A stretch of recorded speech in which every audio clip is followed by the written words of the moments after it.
el doctor Enrique Martínez Meyer. Él es investigador titular C del Instituto de Biología de la UNAM y sus principales líneas de investigación son la biogeografía de la conservación, la bioinformática, ecología de enfermedades infecciosas, la ecología de la conservación y la restauración ecológica.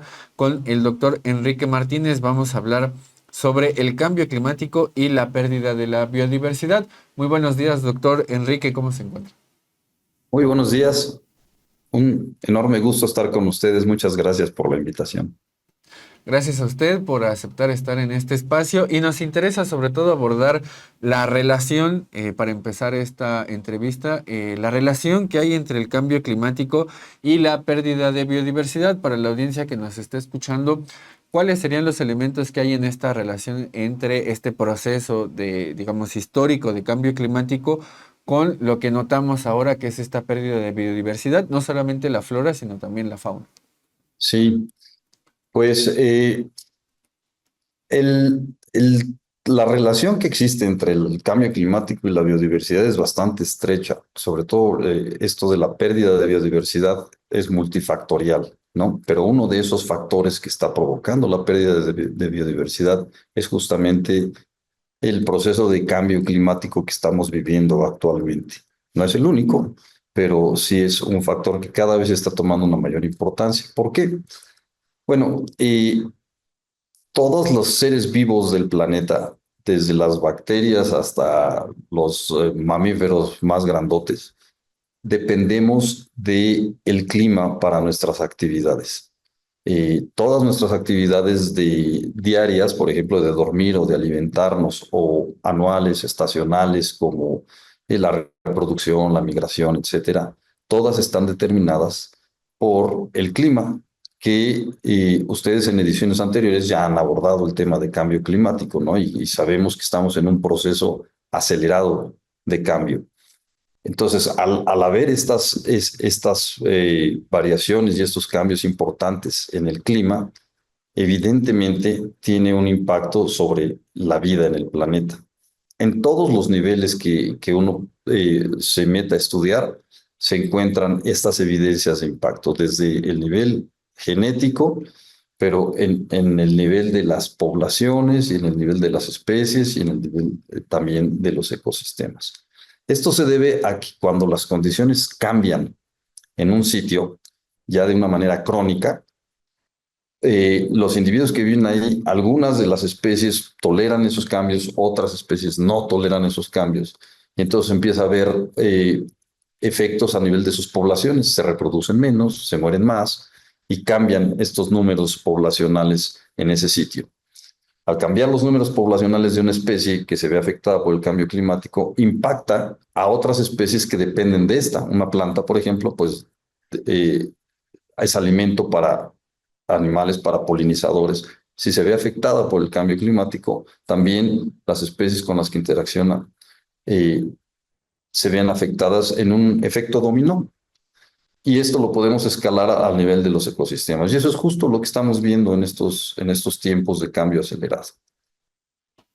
Así es, doctor, pues es muy importante porque actualmente ya hablamos que las posibles consecuencias son la pérdida del hábitat, también el caso de las especies invasoras, que también ya lo tocamos un poco aquí, la contaminación, pero también hay otro tema que usted ha tratado que son los brotes de patógenos. Sobre estos brotes, ¿nos podría explicar un poco más? Sí, bueno, en esta dinámica de que algunas especies les favorecen los cambios que estamos viviendo en el clima y otras especies no, un grupo que es particularmente favorecido son animales vectores de patógenos que pueden infectar a los humanos. Eh, Como el planeta está en un proceso de calentamiento, muchas de estas especies de vectores que se llaman, o de los patógenos mismos, se ven restringidas por condiciones de clima, por ejemplo, que no soporten climas fríos.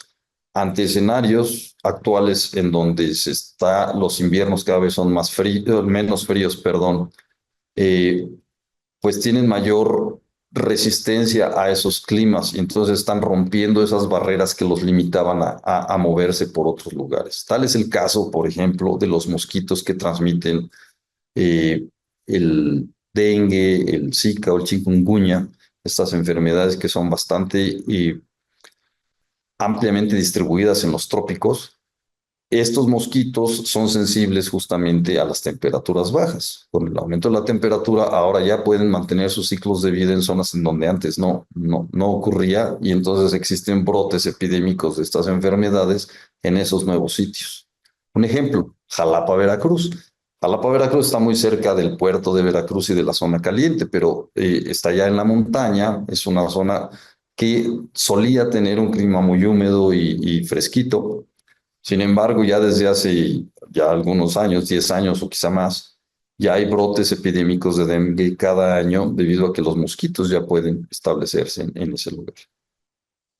Doctor Enrique, y hace un momento mencionaba usted que con este cambio climático, con el calentamiento del planeta, vemos que los inviernos son menos fríos. Sin embargo, las temperaturas en la época invernal en el norte del mundo, pues ya han llegado en algunas ocasiones a rondar a los menos de 20, menos de 30 grados Celsius, e incluso ha llegado a nevar en algunas partes en donde antes no se notaba que nevaba. Preguntarle cómo podemos explicar este tipo de cambios si estamos entendiendo que el colapso climático o este cambio climático en curso implica el calentamiento de la Tierra. Sí, eh, muy interesante la pregunta, gracias. Lo que sucede es que lo que nosotros normalmente decimos como un calentamiento global, estamos hablando de un promedio de las temperaturas a nivel mundial. Sin embargo, estas expresiones del calentamiento no es homogénea en todo el globo. Hay zonas que incluso se están enfriando, ¿no? Entonces, otra de las características muy importantes de este evento de cambio climático que estamos viviendo es que no nada más es que aumente la temperatura de manera pareja, que no ocurre así, sino que existe un enorme impacto en la variación de las temperaturas y de las lluvias a lo largo del planeta. Entonces, hay zonas que están experimentando condiciones de clima que no habían experimentado. Pueden ser climas más fríos o pueden ser climas más calientes o más secos o más húmedos debido a estas alteraciones en lo que se conoce en el mundo del cambio climático como la variación, la variabilidad climática, ¿no?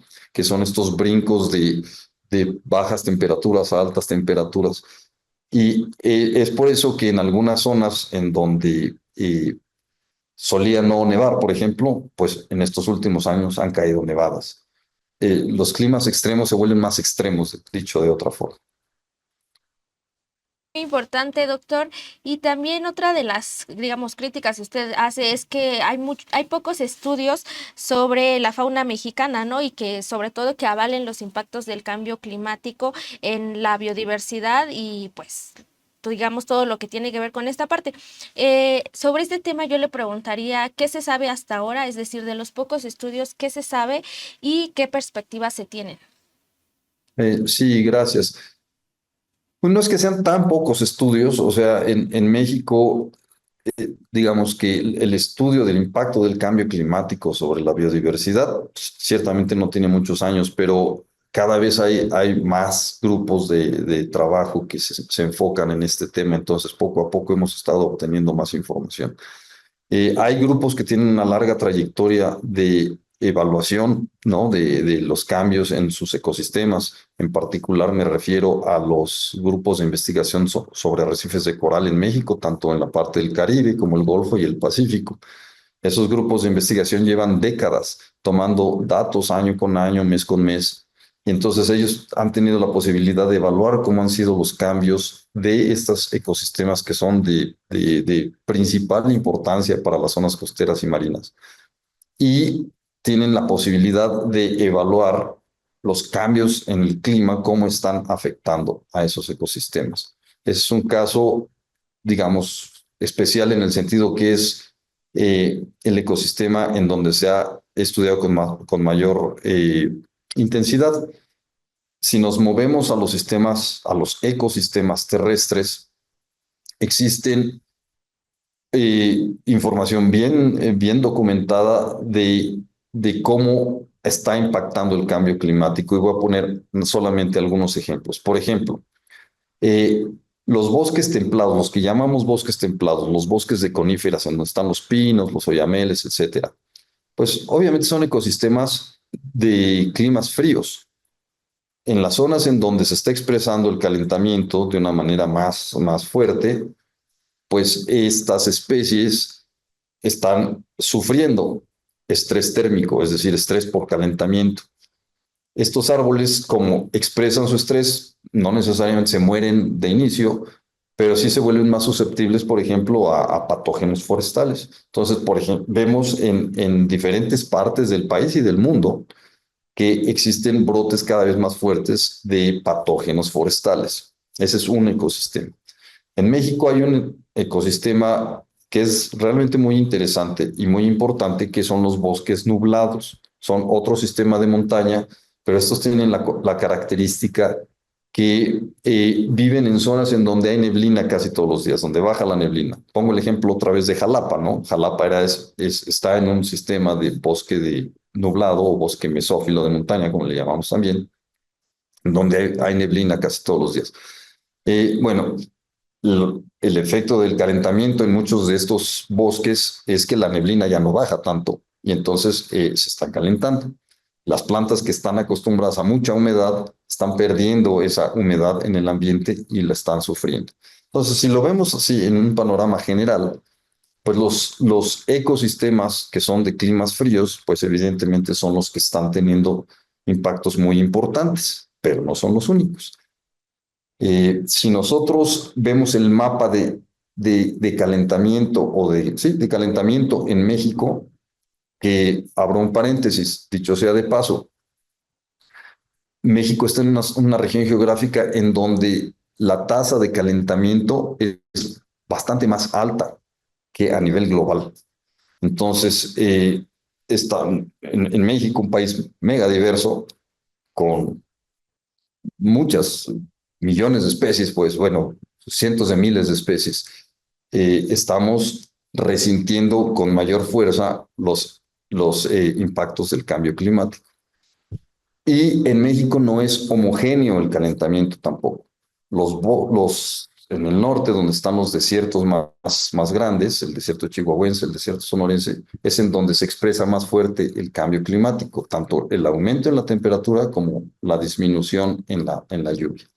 Y hay algunos sitios en el sur y sureste de México en donde también se está calentando y reduciendo la precipitación. Entonces, son en esos ecosistemas, los sistemas de desierto del norte y en algunas partes de los ecosistemas del sur-sureste de México, en donde también se están resintiendo de manera muy fuerte los impactos de cambio climático.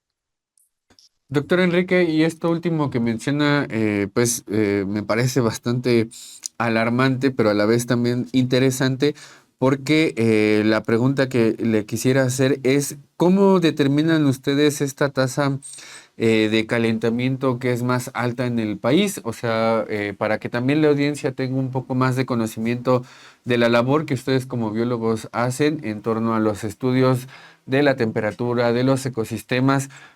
¿Cómo determinan ustedes que esta tasa de calentamiento es más alta? Y la segunda pregunta ligado a esto, supongo que tiene que ver con lo que nos estaba mencionando antes, pero ¿implicaría entonces tener estas tasas de calentamiento más alta la modificación de los ecosistemas, la pérdida de algunos, la migración incluso de algunas especies o incluso la desaparición? Bueno, contestando la primera pregunta, existen sistemas de medición del clima dispersos por todo el mundo y en México no es la excepción. Entonces, desde finales del siglo XIX y principios del siglo XX, pues se tienen termómetros en diferentes partes del país y se llevan registros pues muy continuos, cada hora o cada día, etcétera, para conocer cómo se comporta el clima. De esa manera es como sabemos cómo era el clima antes, cómo es el clima ahora y esto que se llama la tasa de calentamiento en este caso, ¿no? Es decir, la velocidad a la que está cambiando la temperatura. Entonces tenemos el parámetro global, el parámetro de los termómetros que hay en el mundo y comparamos eso contra los que hay en México. Y de esa manera nosotros vemos que si tomamos como punto de partida el inicio del siglo XX, finales del siglo XIX, inicios del siglo XX, cuál era la temperatura promedio global en un periodo de 20 años, y comparamos con el periodo de 20 años de los últimos 20 años, pues podemos ver que ha habido un aumento de temperatura de 1.2 grados centígrados en promedio a nivel global. En México, esa misma comparación nos arroja un dato de un calentamiento de 1.6 grados centígrados. Es decir, nosotros ya rebasamos ese límite deseable de no rebasar de 1.5 grados centígrados a nivel país. Hay zonas, como les decía yo, en el norte de México, que esa tasa es más alta. Hay otras zonas que es más baja, pero en promedio a nivel país es de 1.6. Ahora, con respecto a la segunda pregunta, desde luego, estos impactos, aunque pareciera que 1,5 grados de aumento promedio de temperatura, pues no se sentiría en el cuerpo tan fuerte, en el cuerpo de una persona, ¿no? Pues lo vivimos todo el tiempo. Si nos metemos a un salón donde hay aire acondicionado, pues se siente más frío, o salimos al sol. Pero estas alteraciones son promedios mundiales. Ese es un valor muy alto. Y afecta entonces los procesos a nivel local, ¿no? Como les mencionaba yo, algunas especies son sensibles a esos cambios y empiezan a perder individuos en sus poblaciones.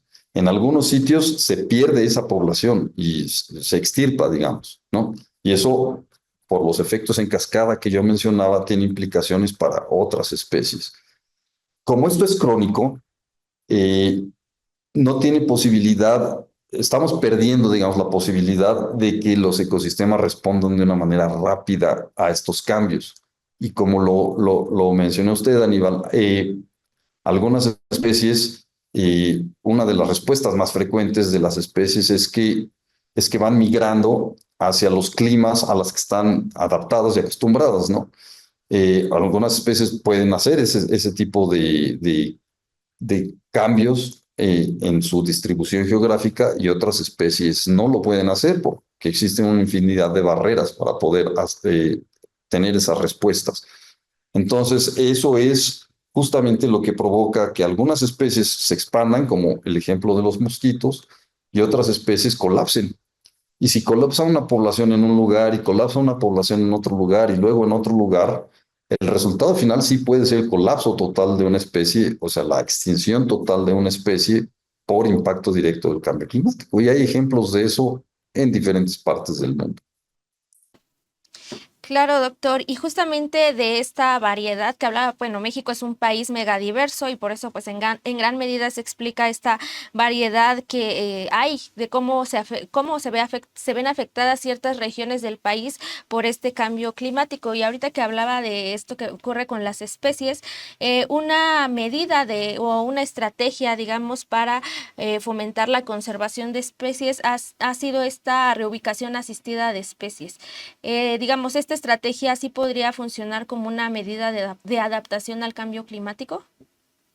Sí, explico primero qué es la migración asistida. Como les comentaba yo, una de las respuestas más frecuentes de la biodiversidad ante los cambios en el clima es que algunas poblaciones logran colonizar otros sitios y se expande su distribución en esa dirección, mientras que otras poblaciones se van perdiendo. Entonces lo que se ve es como un cambio en la distribución de estas especies.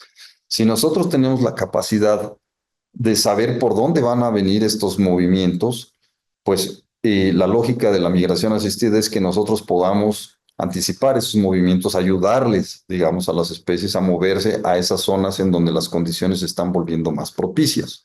Y eso es una estrategia de conservación que se ha implementado incluso acá en México. Colegas de la Universidad Michoacana están implementando este tipo de estrategias específicamente en la Reserva de la Biosfera de la Mariposa Monarca con los oyameles, que son los sitios donde sabemos que las mariposas vienen a hibernar y ahí perchan. Pero los oyameles están bajo estrés térmico en esta reserva, pues por el calentamiento que está sufriendo esta zona. Entonces, estos colegas encabezados por el doctor Cuauhtémoc Sáenz de la Universidad Michoacana están implementando este tipo de medidas para ayudarles a los oyameles a desarrollarse en zonas un poco más altas de donde se desarrollan ahorita, anticipando que ese sería el movimiento que se esperaría por el cambio climático. Doctor Enrique, muy importante estas reflexiones que nos aporta en torno al entendimiento de lo que implica el cambio climático, la pérdida de biodiversidad y sobre todo estos distintos aspectos en torno a lo que estamos viviendo, pero también a prevenir, como decía con este ejemplo, lo que podría suceder a partir de que bueno, tengamos este estrés en las distintas especies en la biodiversidad mexicana. Por último, decirle, o más bien preguntarle con qué le gustaría cerrar esta entrevista, algo que haya quedado por fuera de lo que le hayamos preguntado. Sí, dos elementos que me gustaría enfatizar. Uno es que de los temas ambientales de preocupación para las sociedades humanas, pues el cambio climático es el que ocupa el primer lugar. Ya es un tema de público, ¿no? Ya salió del ámbito científico y académico y ahora todas las personas tenemos cierta sensibilidad al tema de cambio climático. Pero el tema de pérdida de biodiversidad no es menos alarmante que el tema de cambio climático. Incluso en el contexto de este marco de referencia que son los límites planetarios que ustedes mismos también han abordado en su programa, el cambio climático está en un nivel de alarma todavía más alto. Perdón, la pérdida de biodiversidad está en un nivel todavía más alto que el cambio climático. La cuestión es que nosotros no nos damos cuenta. En nuestro día a día no notamos esos cambios que está sufriendo la biodiversidad, esa pérdida que estamos teniendo de biodiversidad, que empieza por pérdida en las poblaciones, como les digo, pero acaba con la pérdida de especies y eso lo que tiene como consecuencia son pérdidas de funciones en los ecosistemas que les permitan resistir estos impactos, por ejemplo, como el cambio climático. Les pierden lo que se conoce como su resiliencia, su capacidad de recuperación. Entonces, es muy importante que el público tome conciencia de que estamos no solamente en una emergencia climática, sino en una emergencia de biodiversidad. Y necesitamos hacer mucho eco de este tema porque las sociedades humanas dependemos de la biodiversidad, por muy urbanas y tecnologizadas que seamos, dependemos de la biodiversidad en todas nuestras actividades del día a día. Comemos biodiversidad, respiramos biodiversidad, bebemos biodiversidad. Todo el funcionamiento del planeta depende de estos dos grandes factores, el clima y la biodiversidad. Estamos en un momento crítico para ambos. Entonces, el mensaje que quiero dejar es ese, que así como tenemos conciencia de que estamos en una situación de emergencia climática, también estamos en una situación de emergencia en términos de la biodiversidad y necesitamos apoyar las acciones de conservación y reducir los impactos, no nada más cambio climático, sino de los otros impactos que están provocando esta pérdida de biodiversidad. Pues esta reflexión, desde luego que toca a otro tipo de temas, los hemos abordado también con otros colegas acá en el programa, uno en particular con el doctor Ganem, en donde hablábamos de esta segunda naturaleza de la humanidad, como si estuviéramos por fuera de esa primera naturaleza, y eso también es una de las ideas que hay que combatir porque somos parte de toda esta biodiversidad y somos parte también de lo que está en ello y sobre todo lo que está en juego también. Doctor Enrique, le agradecemos mucho por el tiempo, por las reflexiones y esperamos seguir contando con usted en futuras emisiones. El agradecido soy yo y cuenten conmigo para cuando ustedes lo requieran. Muchas gracias. Muchas gracias también a usted y le deseamos una excelente tarde. Pues Igualmente. ahí Bueno, en ahí estas reflexiones que nos dejan, desde luego, cada que hablamos con los científicos, cuando hablamos también con la gente experta en estos temas, eh, particularmente yo siento que deberíamos de abordar más esto, pero también el tiempo apremia, pero sí es importante que la audiencia conozca este tipo de conocimiento, que tenga también mucha más claridad en torno a lo que sucede con el cambio climático. Hay distintas posturas también respecto a eso, distintas vertientes incluso y claves de análisis para abordar lo que sucede con el cambio climático. Sin embargo, es un tema de urgencia, es un tema de necesidad de conocimiento también y sobre todo de implicarse mucho más con estos fenómenos que son históricos y que en las últimas décadas cada vez son más urgentes. Claro, Aníbal, como bien lo mencionaba el doctor Meyer, que no lo veamos a simple vista no quiere decir que no esté pasando y es un poco romper con este escepticismo que se tiene sobre el tema, porque como bien lo dice y lo dice incluso la presidenta lo ha dicho, ¿no? Lo que no se nombra no existe, ¿no? Y a veces como no está en el centro del discurso esta cuestión, porque ya lo vimos, también tiene cuestiones detrás que implican el ámbito económico, o sea, hay muchas cuestiones que van detrás y que a veces, pues por esto mismo no es, digamos, no está dentro de la agenda temática de los principales medios de comunicación, pero sin duda alguna es un tema que nos afecta a todos por la cercanía con la que pues nos movemos con el medio ambiente y por eso hay que volver, ¿no? A, como bien nos decían en otras emisiones los expertos, pues volver a tener este acercamiento con la propia naturaleza, Aníbal. Así es.